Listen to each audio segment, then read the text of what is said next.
It's now been 1 week since the arrest of Sean Diddy Combs. Diddy is now at the Metropolitan Detention Center in Brooklyn, a place that's been described as hell on earth. Fox 5's Lisa Evers is at MDC right now on Diddy's life behind bars. Lisa, what are you finding out tonight?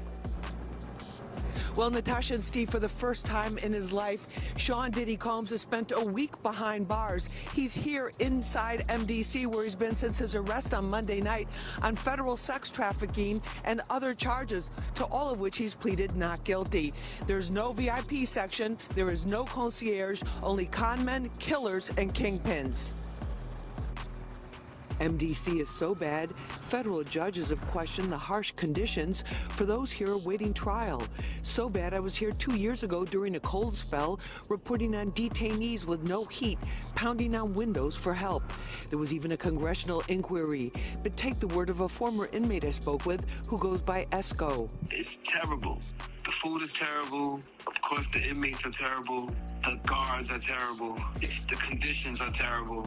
It's just terrible. The inmates that you're surrounded around, just in general, a lot of them are brought up on pretty heavy federal indictments, right? So just in terms of the atmosphere there, it's just certainly one that no one wants to be in.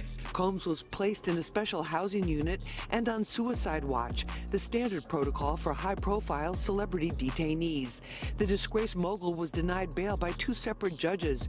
His attorney, Mark Agnifilo, asked the court to transfer him to the federal detention section at the Essex County Jail, but the judge deferred to the Bureau of Prisons. Federal trial attorney Philip Hamilton says lockdown can mean a lot less time to prepare your defense. In terms of fighting their case, it just makes it all the more difficult, because now in terms of you being able to communicate with your attorney, you are at the realms of just what's going on with respect to the facility. Is it on lockdown? Is the facility letting visitors in? Detainees on suicide watch wear tearaway paper hospital-style garments and rubber shower shoes. Diddy Combs, one of the most iconic figures in hip-hop, has been living a life of luxury and fame for decades. As a music mogul, entrepreneur, and cultural icon, his success has granted him access to the finest things in life, from opulent mansions to private jets and extravagant parties. Isolation may be the worst part for Combs. It's being done for his protection in the violence-prone facility. He will have no bunkie. He's probably not going to have any contact with any other inmates.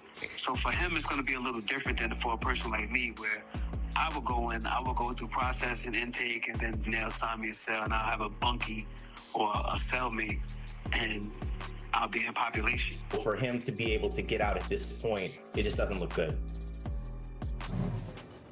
Now, we reached out to Combs' attorney but did not get a response. We also reached out to the Bureau of Prisons. They confirmed to us that Combs is in fact detained here at MDC. For how long remains to be seen. We're live at MDC in Sunset Park, Brooklyn. I'm Lisa Evers, Fox 5 News. But now, everything has come crashing down. Diddy finds himself in a situation he likely never imagined, a federal prison, facing charges that could result in a life sentence. From his $48 million Miami mansion to hell on earth where chaos reigns. Just some of the words used to describe the Metropolitan Detention Center where Sean Diddy Combs is now being held without bail after pleading not guilty to sex trafficking and racketeering charges. Combs abused, threatened, and coerced victims to fulfill his sexual desires, protect his reputation, and conceal his conduct. He is not the first high-profile inmate to pass through these walls. Ghislaine Maxwell, R. Kelly, Pharma Bro, Martin Shkreli, and crypto fraudster Sam Bankman-Fried, all as they waited for their federal criminal trials, called this jail home. But the conditions of the prison are far from homey, notoriously described as, quote, dreadful, as one judge put it. Some on the bench have even moved away from sending nonviolent defendants there. In April, a group of detainees that prosecutors said were MS-13 gang members in court documents stabbed an inmate 44 times in an attack caught on camera. 2 shivs were recovered from the attack. You see them here. The victim survived. And in the last 3 years alone, 4 inmates have died by suicide. And violence is not the only issue. Accusations of medical neglect, staffing shortages, smuggling of drugs, some allegedly facilitated by employees. At least 6 staff members charged with crimes in the last 5 years, according to the AP. Some accused of accepting bribes and providing contraband.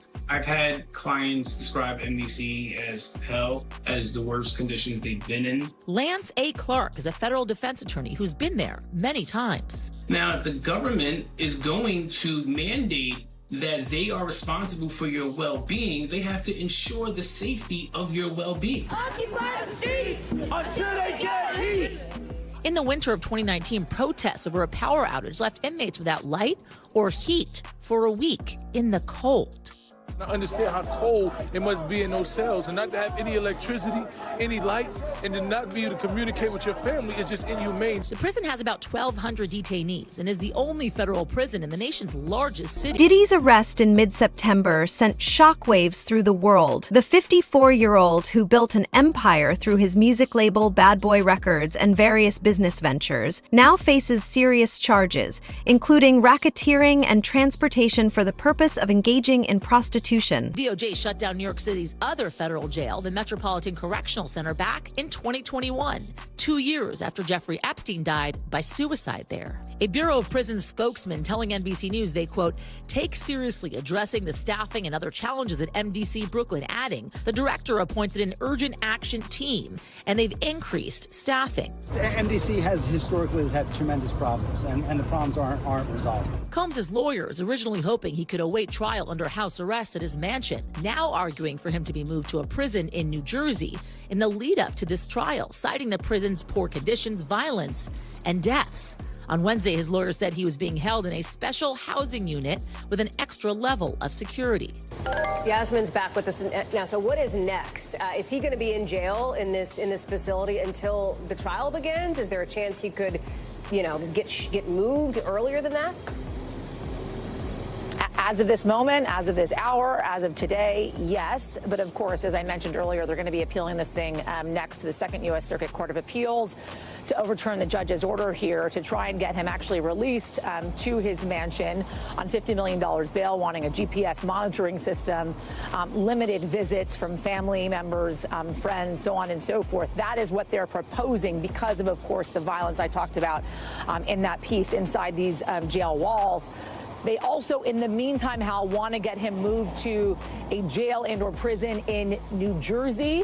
The judge so far has essentially said that is up to the Bureau of Prisons to make that decision. Nonetheless, it's all going to be on appeals leading up to the trial. His next court appearance, by the way, October 9th. So looking for that, of course, and any decisions coming out from the Second U.S. Circuit Court of Appeals on this order.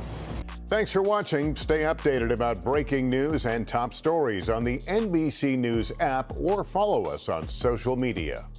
These charges have not only tarnished his public image, but also placed him at the heart of one of the most scandalous legal battles in recent entertainment history. Since his arrest, Diddy has been held without bail at the Metropolitan Detention Center in Brooklyn, New York. Diddy Combs has been denied bail in connection with the sexual abuse and sex trafficking charges he faces. And as Les Trent reports, the music mogul who once traveled by private jet to all those mansions is now in a jail that is notorious for its bad living conditions. Music mogul Sean Diddy Combs spent his first night behind bars inside a facility that is being called hell on earth. The Metropolitan Detention Center in Brooklyn is notorious for its appalling living conditions and rampant violence. How bad is it inside this federal lockup? There have been 2 murders, 4 suicides, and numerous stabbings and lockdowns in recent years. It's so out of control inside that 4 federal judges are reportedly refusing to send any more prisoners here. Donald Trump's former fixer, Michael Cohen, spent a harrowing year in federal custody. He says for someone used to a life of luxury like Diddy, prison life is a severe shock. You have a desk, you have a plastic chair, you have your bed with a 1.5-inch mattress, no pillow, and you also have a locker. So you basically have 3 feet by 5 feet to move around. So you have a basic 15 square feet. It is a horrible, horrible place. Diddy's lawyers were so eager to keep him out of jail, they offered his palatial $48 million home in Miami Beach and his private jets as bail. Today, they are even offering to restrict female visitors to his homes, except for his mother, daughters, and the mothers of his children if he is released. They told the judge the jail he was being sent to is dreadful, dirty, inhuman, and an ongoing tragedy. How's your dad doing? How's your dad doing? Family members appeared somber as they arrived at federal court in Manhattan today in another attempt to get out on bail. The judge cited Diddy's history of violent temper and potential intimidation of witnesses as reasons for keeping him behind bars. Diddy's former protege, singer Aubrey O'Day, is celebrating Diddy's downfall today. "I feel validated, a win for women all over the world." Combs has pled not guilty. Those were the only words he uttered in court yesterday. He pleaded not guilty to all charges, but that hasn't altered his current reality. The glamorous lifestyle he's long been known for has been replaced by the harsh, isolating conditions of prison life, a stark contrast that many struggle to even fathom. Steph, thank you. We are following breaking news right now related to music mogul Sean Diddy Combs. Major new allegations today of sexual assault and exploitation by Combs. For the first time, we are hearing about victims who say they were minors when they were allegedly assaulted by the music star. The youngest allegedly just 9 years old. The allegations were revealed today by attorneys representing more than 100 alleged victims who are preparing to sue. So let's bring in NBC News entertainment correspondent Chloe Malas right now. So Chloe, we know there is currently a press conference underway. We do have a live picture of that. Can you just walk us through these new allegations and tell us if we've heard from Combs yet? So the individual that you see on the screen right now, that is an attorney based out of Houston, Texas, and his name is Tony Busby. He's been a part of some very well-known litigation over the years involving a BP oil spill, even involving the Astroworld Music Festival crisis where some individuals were killed during a stampede. So he has made headlines before, but this is pretty shocking. So he claims is claiming right now at this press conference that he has had over 3,000 individuals reach out to his law firm in Houston, Texas, that he and his team have been vetting these claims, that now they are representing over 120 accusers, and that over the next 30 days, they will begin to file different civil suits, that this is not a class action lawsuit, that they are going to continue to vet these allegations, but right now they feel strong about these. So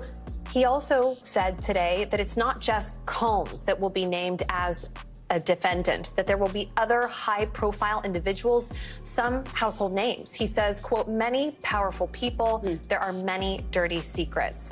He says that his team has collected pictures, video, and that the allegations include violent sexual assault or rape, facilitated sex with a controlled substance, dissemination of video recordings, and sexual abuse of minors. So this was something else that they talked about, that there are 25 accusers who were allegedly minors at the time that these allegations took place starting in 1991, span all the way up over 2 decades.